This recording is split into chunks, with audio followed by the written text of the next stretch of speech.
Ah, okay. Here's my yard.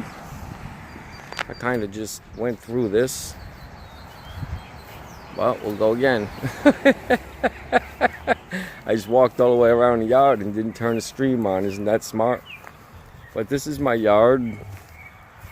And don't get me wrong, I don't know what most of these trees are. I have a big magnolia over here and a bunch of small magnolias growing. Hasn't rained here in about 2 weeks, so we're having a little bit of problems. Show you that's a calamundrian tree. And look, the trunk's starting to get bigger. So it won't be long. We'll get some calamundrians this year, but pretty soon to be a whole bunch. This is a tangelo tree. Look at that. And you can see it's gonna grow soon. And this is a magnolia tree. I'll show you the base of this thing, 'cause it's got a bunch of small ones growing around it, so you really can't see it that well. Look at the base of that thing. It's a big old tree. Grows these big, huge flowers, magnolias that are about the size of your head. That's my tea room. I tell people, that was a little tree fort that they built. I had to rebuild it. And I use it for potting now instead of a tree fort. Wasn't actually the best design in the world for a swing set either. See?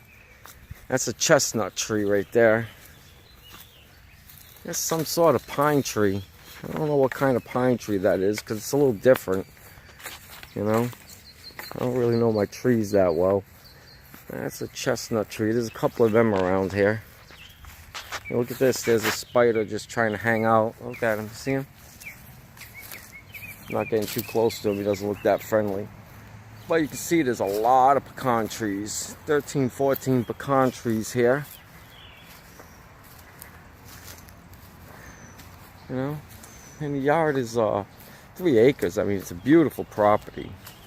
It's a shame that I'm selling the house and have to go, but I got some family members, you know, kind of need me to be a little closer to them. But you can see around the yard a little bit here. And this is mainly where the pecan trees are. There's a couple in the other section, but you can see mainly they're here. You know, and they're good size. They're old. You know, they're well mature. See? Look at the size of that thing. That's just one of them. You can see they're very well mature trees. That's my pole barn back there. Usually there's a tractor in there, but there ain't now. It's such a mess back there. I ain't gonna take you and show you that. And this tree, this red one, well, I almost lost this thing about a year and a half ago. We had 2 snowstorms, which it doesn't snow here often. When I say often, I mean rarely. There's flowers just dying on this tree now. And this one had to be cut back. What a shame. Don't ask why the yard man did that, but he's the one that's taking care of it, and he does a good job, you can see, so he knows what he's doing. And this yard, it's in bloom all season, all year round. There's never a time, you know, that you can't give your wife flowers from this yard. Well, these wouldn't be a good example of that, but... And I don't know what kind of flowers these are. And they're not exactly the kind I would pick and give to my wife anyhow. But they look nice. And here's another kind of flower. Somebody wants to tell me what kind of flowers these are. That would be awesome. But, you know, don't just tell me the name. Kind of give me a description of which one you're talking about, so I'll know. See? We got a little pagodas growing there. You can barely see one of them. And there's a pergola that I had built. Look, see, here's another type of flower. See? And I don't know any of the names of these flowers, absolutely none of them. Look, there's my 250-gallon gas tank. It's actually natural gas, or propane, whichever you want to call it. I guess it actually would technically be propane. These are the grapevines. You know, I was standing here one day and someone was talking, and I think I heard it through the grapevine. No, that's silly. See, they're not gonna produce really this year, I don't think. I mean, it looks like it. Look, there's a lot of little grapes on there. These are scuppernines, I think. They're golden scuppernines or skull golden muscadines. I forget which one. I think they're scuppernines. But they're real expensive. A couple dollars a pound, you know, around here. And I don't know what they sell them for elsewhere. But they're not kind of like grapes. They're not really considered grapes, because see how they kind of grow individually. They don't grow in a bush bundle. And I think that's technically why they're not grapes. See across the yard this way. This is the garden that I tried to grow. Turns out gardens are too much work for this lazy man. This is a fig tree. Got a couple of these around here. See the little figs? How about that? You know, strolling through the yard. Here's another one of them red trees. Look at the size of that thing. There's a pear tree. And, you know, pear tree sounds nice. And it would be great. But around these parts, well, you got to be clever to get them, because the deer will get them before you do. You know, they kind of eat them before they're ready to be picked off the tree. You know, and I imagine I could stop that if I wanted to, but hey, you know, deers have the right to eat. You can see my pole barn's a mess from here. I mean, it's just got to be cleaned up. It ain't never gonna happen though. I'll probably never clean it up. Next people that get the house will probably just end up with everything in it. I don't suppose I'll even take anything out of it and bring it with me. It just doesn't sound like something I would do. Of course, now it doesn't mean I wouldn't sell it if someone bought it.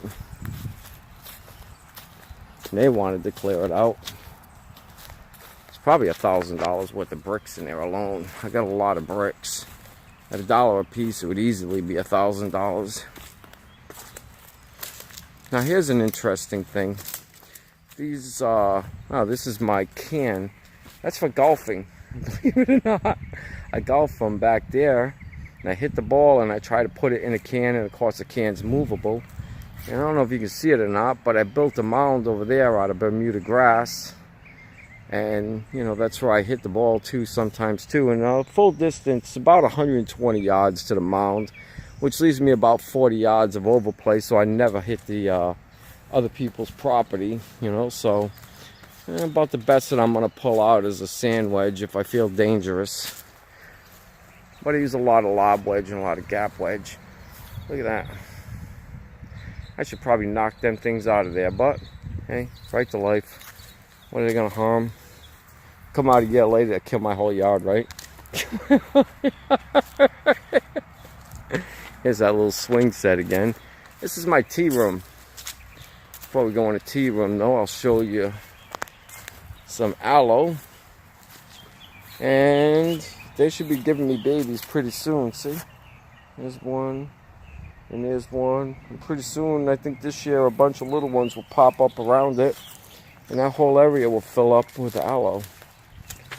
Got a holly bushes all over the place here. They seem cool, but they bite back. The little things stick you. See the little berries? They'll be red soon enough. Well, not too soon, but soon enough. And these things, I don't really know what kind of tree these things are here. Not really sure. And see, these are some roughy lemons and a couple key lime trees that I'm getting ready to put down. Take you inside the tea room. Look, here's some elephants. A tin glazed Magelica. Look, I got them at an auction house. And they were there, and I was there, and I thought, why not? See? It's a beautiful view from inside this room. You know. It's such a great town. I mean, look at the thickness of that tree. You probably really can't tell, but it takes two people to really hug that tree. And if they're not two good-sized guys, they're still not going to hug the tree. They won't touch hands. This is the... And I should put a TV in here, but I don't sit out here often enough to do